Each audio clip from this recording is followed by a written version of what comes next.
안녕하십니까? 문화교회 김영진 목사입니다. 하나님의 뜻을 분별한다는 것은 우리의 풍성한 신앙생활에 있어서 매우 중요한 일입니다. 왜냐하면 하나님의 생각은 우리의 평안과 복에 있기 때문에 우리의 생각과 하나님의 생각이 하나 될 때 하나님의 평안과 복이 우리에게 임하게 되기 때문입니다. 바울은 로마 교회에 보낸 편지 속에서 그렇게 하나님의 뜻을 분별하기 위한 세 가지 기초를 말합니다. 그 첫째는 지난주에 살펴본 바와 같이 이 세대를 본받지 않는 것이었습니다. 그리고 오늘 살펴볼 두 번째 기초는 마음을 새롭게 함으로 변화를 받으라는 것입니다. 이 말은 나의 옛자, 옛 생각을 버리고 생각을 새롭게 해야 한다는 것입니다. 이 세대를 바라보는 우리의 시선이 하나님의 뜻을 알게 하는 것을 방해하는 것처럼 우리의 옛 생각 또한 하나님의 뜻을 아는 것을 방해합니다. 그래서 예수님께서는 제자들에게 말씀하십니다. 나를 따르려거든 자기를 부인하고 자기 십자가를 지고 나를 따를 것이니라. 하나님은 모세를 부르실 때 말씀하셨습니다. 내 발에서 신을 벗으라. 지금까지 가지고 살던 내 생각, 나의 옛자를 버리라는 겁니다. 지금까지 신고 살아온 내 인생의 신을 이제는 벗어버리라고 하십니다. 그래야 하나님의 뜻을 알게 되기 때문입니다. 얼마 전에 엑소더스라는 영화가 있었습니다. 그 영화를 보면 모세가 어떻게 자기를 버리고 하나님의 사람으로 변화되어 가는지 그 과정을 보게 됩니다. 모세가 하나님의 부름을 받고 애굽에 왔습니다. 그리고 자기 민족을 해방시키겠다고 사람들을 데려다가 자기식으로 훈련을 시킵니다. 무기 다루는 법을 가르치고 병법을 가르치고 그래서 사람들을 데리고 애굽의 여기저기를 공격합니다. 그러다가 하루는 하나님께서 나타나셨습니다. 하나님은 그래가지고 언제 백성들을 데리고 나가겠느냐고 하십니다. 그러니까 모세가 소리를 지릅니다. 하나님, 병법 군대에 대해서는 내가 전문가입니다. 내게 이래라 저래라 하지 마세요. 그러니까 이 일이 더딘 것입니다. 아직 옛자를 버리지 못했어요. 자기의 옛 생각을 버리지 못했습니다. 자기 생각을 앞세우니까 하나님의 뜻이 보이질 않는 것입니다. 이를 그르치는 것이지요.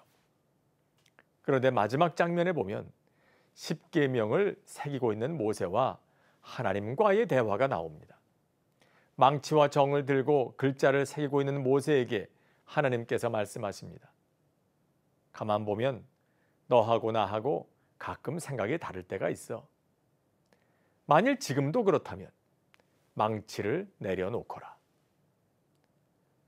그때 모세는 잠깐 생각하는 듯 하다가 이내 다시 망치를 손에 쥐고 십계명을 새기기 시작합니다. 그리고 그를 보시는 하나님의 입가에 미소가 번집니다. 이제 하나님의 생각이 그의 생각과 하나가 된 것입니다. 그리고 십계명을 통해서 백성들을 다스리시려는 하나님의 뜻이 이루어지는 것입니다. 본받는다는 것은 닮아간다는 것을 말합니다. 같은 형태를 갖게 되는 것입니다. 자꾸 세상의 시선을 빼앗기다 보면 죄로 물든 이 세대를 닮아가게 됩니다. 하나님의 형상으로 창조되어 하나님을 닮아야 할 우리가 하나님 아닌 이 세대를 닮게 되는 것입니다.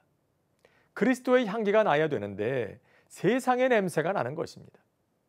그러면 당연히 세상에는 민감하게 반응하게 되지만 하나님의 뜻에는 둔하게 되는 것이 당연한 결과입니다. 생각이 닮은 사람들끼리는 잘 통하지 않습니까? 눈빛만 봐도 통하지 않습니까? 옛 생각을 버리고 점점 우리의 생각이 하나님의 생각과 가까워지면 하나님의 뜻을 알게 되는 것이 점점 쉬워지는 것입니다.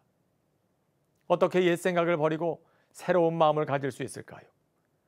그것은 하나님의 말씀을 통하여 됩니다. 성경을 통하여 됩니다. 오늘 말씀을 보십시오. 변화를 받아, 즉 변화를 일으키는 건 내가 아닙니다. 수동태로 기록이 되어 있습니다. 누군가가 나를 변화시키는 것입니다. 그리고 마음을 새롭게 함으로 했습니다. 능동태입니다. 말씀이 우리에게 들려옵니다. 그러면 우리는 그 말씀에 믿음으로 응답해서 우리 자신을 새롭게 해나가는 것입니다. 말씀을 읽을 때, 들을 때, 묵상할 때, 네, 하나님, 그렇습니다. 하나님이 옳습니다. 그렇게 하겠습니다. 아멘이 그런 뜻입니다. 그렇게 믿음으로 응답하면서 살아가면 점차 우리의 생각이 새로워집니다. 변화가 생깁니다. 나의 옛 생각을 내려놓고 하나님의 생각을 받아들이게 됩니다. 그럴 때에 하나님의 뜻이 보이기 시작하는 것입니다. 그래서 바울은 말합니다. 이 세대를 본받지 말 뿐만 아니라 마음을 새롭게 해야 한다고 말입니다.